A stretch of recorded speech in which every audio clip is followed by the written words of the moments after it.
खुलुमबाय गोजोन फुंबिलिनि गासिबो बड'लेण्ड बुब्लिनि अनसायगिरिफोरखौ बरायग्रोबाय दिनै 18 मार्च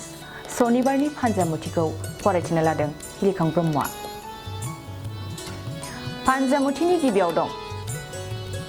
मेष राशि मोजां सान हरखाब मोजां खामानिफोर मोनफुंनो हागौ नाजानाय थायोब्ला हास्थायनाय खामानिखौ मोनफुंनो हागौ वृष राशि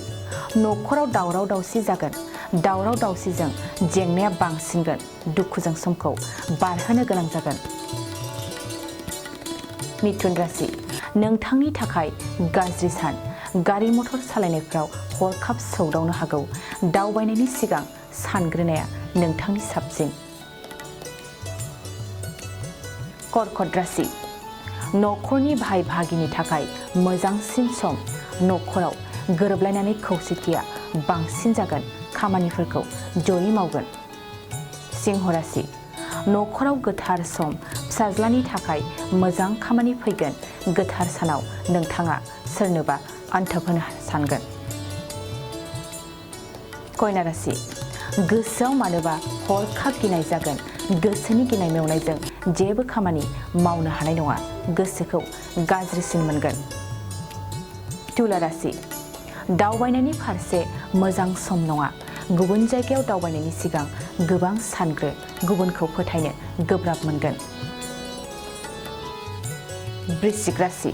हरखाब माबा मोनसे मुवा मोनगोन न'खराव मोजां मुवा सोरजिनायनि मोजां सम मुवा बायनायाव रांखौ ओरैनो बाहायगारगोन धनु राशि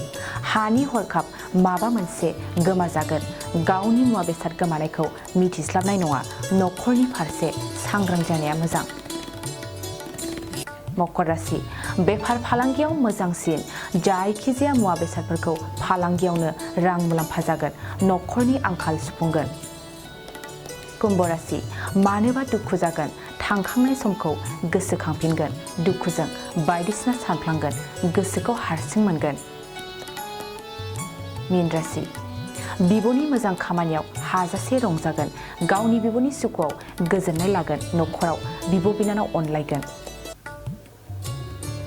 दिनै सानसेनि राशि फरायथिनायाबो एसेनोसै आसा खालामो नोंथांनि दिनैनि साना मोजाङै मोजां थांगोन बेखौ बड'लेण्ड बुब्लि न'खरनिफ्राय मिजिंथिबाय गोजोन्थों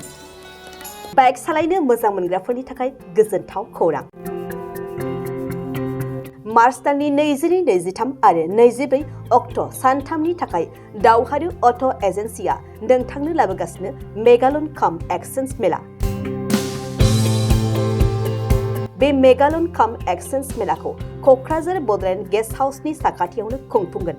बे मेलायाव बारा नङा 14,999 रांसिमाव डाउन पेमेन्ट होनानै बाजाज कम्पानिनि गुबुन गुबुन बाइकफोरखौ ल'नाव लानो हागोन एक्सचेन्ज खालामग्राफोरनि थाखाय एक्सचेन्ज ब'नासबो थागोन बाइक सालायनायाव हमनो थाखाय बायगिरिया बेसेन लायालासे हेलमेटबो मोनगोन